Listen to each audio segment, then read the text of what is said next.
These two.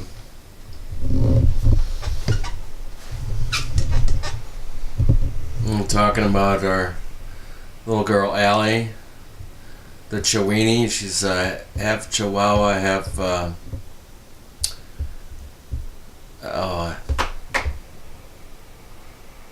can't think of the name right now off the top of my head. And then we got Merlin up there. He's got his back to us, and there's a third cat upstairs. We've always had animals, always adopted animals. Your wife is upstairs too. Yeah, they've always tended to just come to us in various ways. Usually it's kind of literally show up in the backyard or in our space. I run across them. And many times the same souls come back again, which is a beautiful thing. Oh, yeah. You know, I've had pets. Well, hell, take this cat over here. I had a life. I've yet to disclose all my various interesting lives because, you know, a lot of people that do that, it's not true. And they're doing it to try to elevate themselves, and you know, even with the most interesting, greatest life, there's always things that, you know, aren't entirely stellar, that you're not, you know, pleased and completely proud about. And it's always interesting, you know, when people use other lives that they believe that they've had, and sometimes it's true, but more often than not, it's not. The important thing is that you have the life you have here and now. Exactly. So, you know, I haven't gotten into, you know, talking about too much of my past lives, or, you know, putting names to it. But I'll just say that Merlin over there was a cat that I actually had in another life a long time ago, and he stayed by my side and helped me a lot. And I've had that with a lot of my animals. I trace back to other lives and things. And I see you have a war helmet too. No, that's not a war helmet. Here, I'll pan over to it so people can see. That is I think that one's electrician's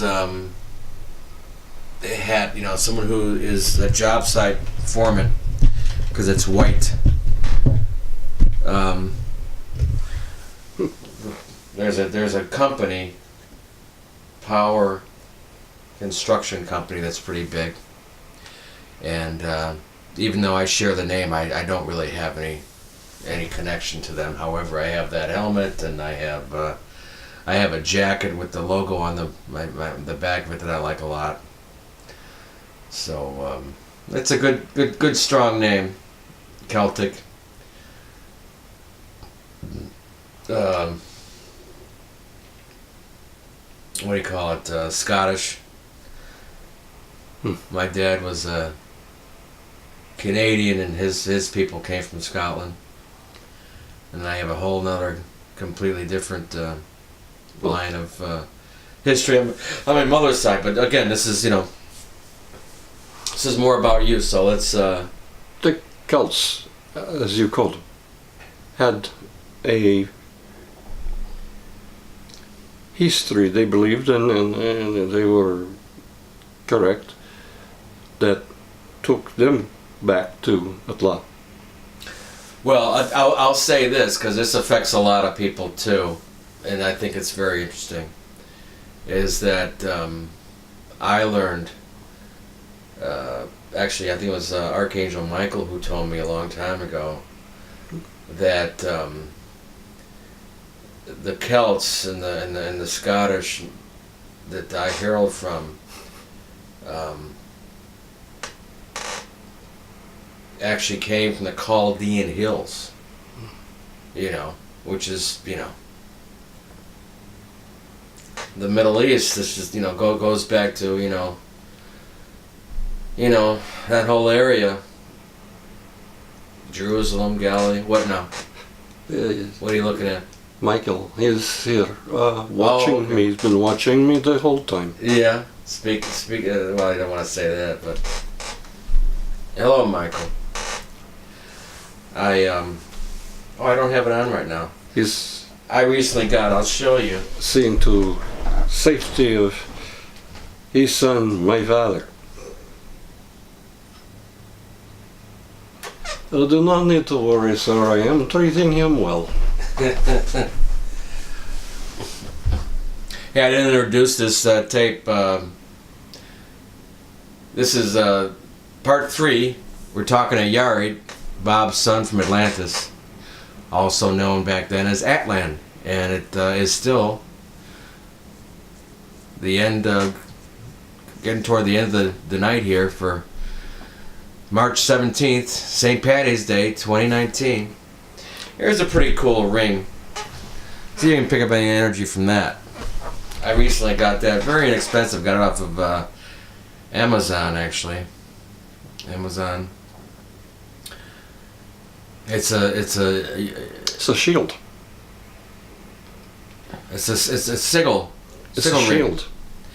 That's Archangel Michael's signal. That does not surprise me. I just feel your energies, but it's a shield. Yeah. I'm sure, Michael, you're aware that, in fact, I got that and I showed it to Bob, and I had him wearing it for a couple of days, and he actually started to like it so much he ordered another one. So I just told him, I said, keep that one, you've been wearing it, and just give me the one that you order.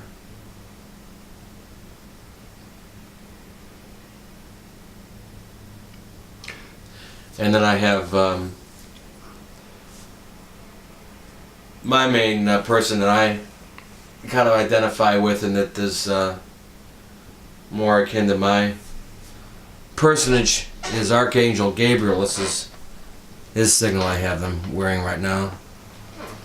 There are times when he's more involved with communication. I And heralding information systems.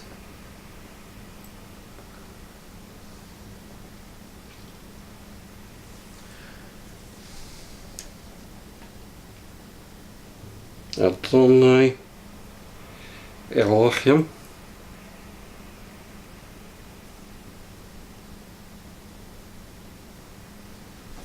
Tetragrammaton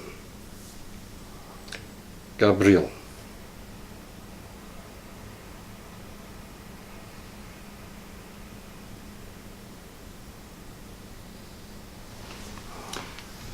We had people who would make designs on the floor, middle of a large room. And those designs often were like what you have there. And you could have someone come sit on a chair at the middle of the design, or even lay, if they were comfortable enough to lay on the floor over the design. And they would get up with increased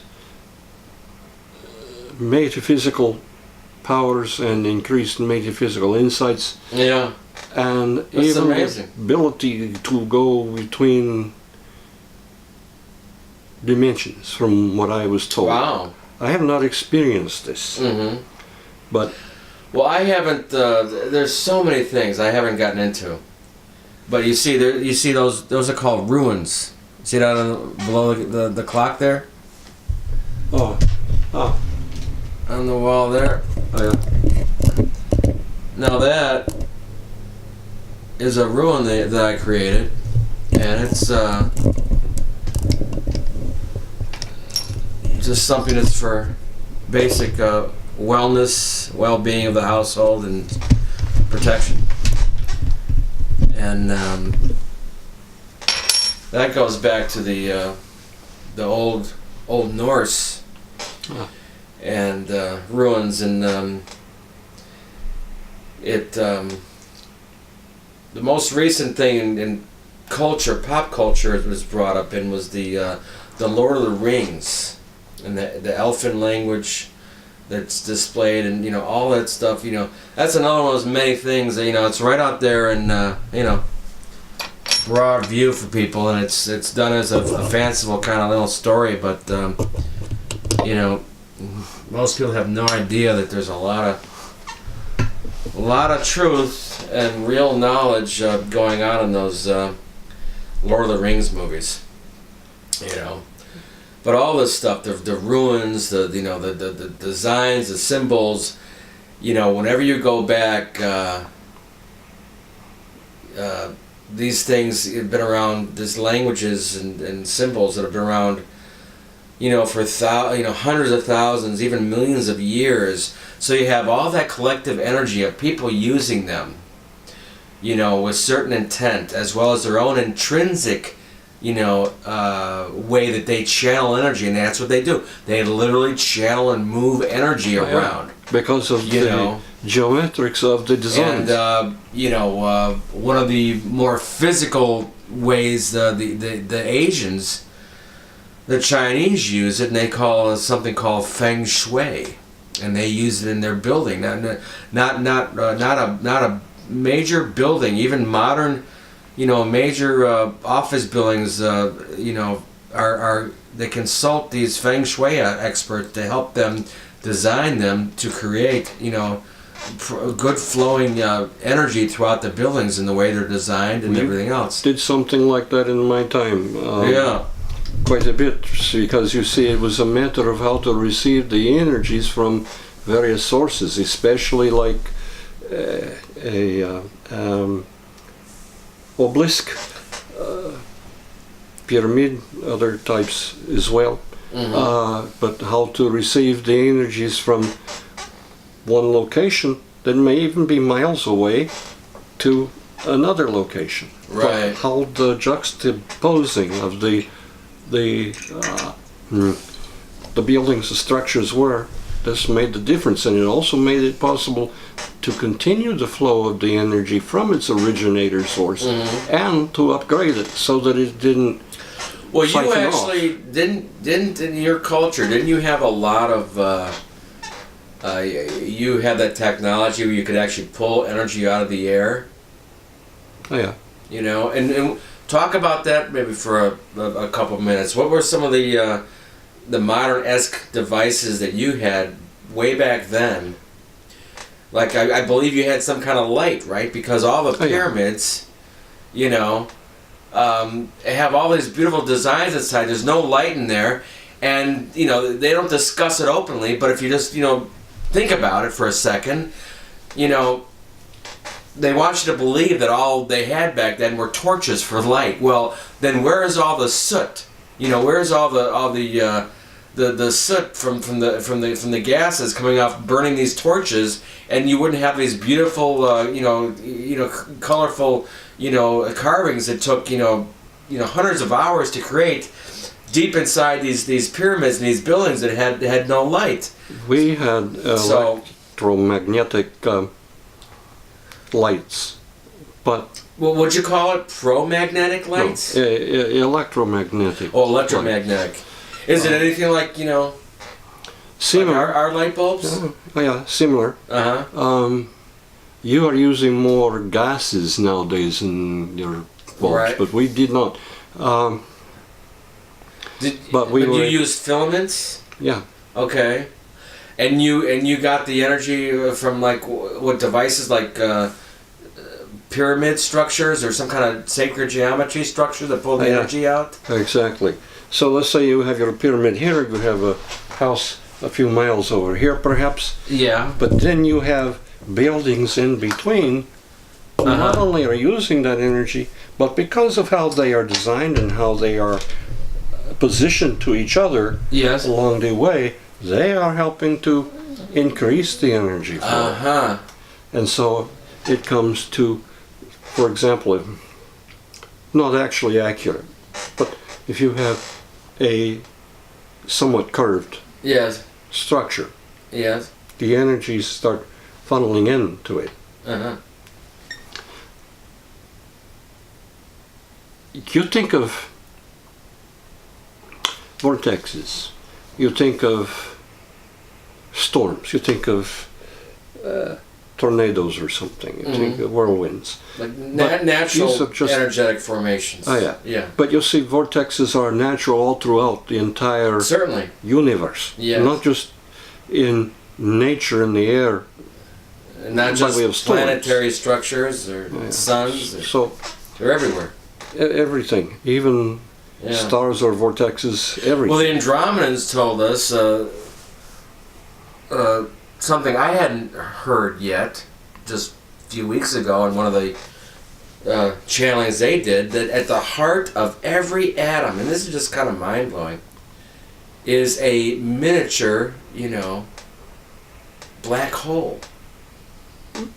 Yeah. At the heart of every atom. So, you think about, how, the trillions of atoms that make, up virtually anything, including us. And, so you have a singularity that exists, trillions of singularities, that exist. I mean, that's unlimited power. But then when they come together to You make know? even one body, That's right. there's more. That's right. It's exponential. I mean, and that is just waiting for us to learn how to tap And into. if you knew the amount of power in 1 cube of air, Right. it would be enough you could actually vaporize the surface of the Yeah. earth. Well, I can't wait. I believe it's going to happen in my lifetime, where the bullshit curtains are going to come down, and we're going to learn about this stuff, and free energy for everybody, because you get rid of that, and that's it. Yeah. That's it. Well, because energy is a That'll way of tear control. down all the BS, because we're controlled. We're being controlled by energy. The charging of it, the cost of it, the polluting of it, that it's polluting our world. And this is how they control us. And when people realize, for once and for all, by and large, when everyone realizes, most people come to see that, aliens exist, and they've been coming here for, tens of thousands of years. Then the next thing is, okay, how do they do it? Well, they realize they're harnessing this energy that's free.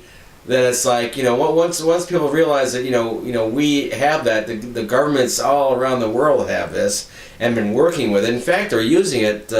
I've been told that there's some governments that are actually using it right now. But they're hiding it, and they're still billing people. They're still charging people. They're still charging people the usual amount, like it doesn't exist. But there's not our country, but some countries that won't be named right now. Anyway, it's a trip, right? So what else did you have back then? These are good topics for another time, but I'm being told by Mr. Overseer over here that this is time enough now. Oh, okay. Okay. Make you happy?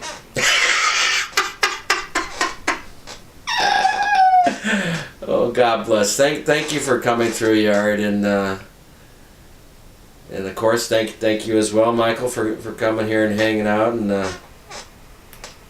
Oh yeah, thank you, Michael. Watch. Thank you so much, Michael. Ever so nice of you. So we'll have to do this again in the near future. Take care, Yarried, and we'll see you around on the flip flop. All right. Next time I want a drink. Well, we'll see. We'll see. No. Next time, no, we'll see. Next time I want a drink. We'll see. It all depends on what kind of medication Bob is on. So. All right. All right. Goodbye for now. Okay, brother. Take care.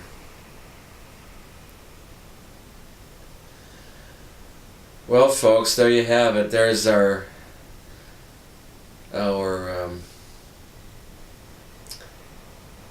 contact session we did in lieu of, so when we found out we weren't going to be able to, we had got pushed back on the Andromedan conversation contact.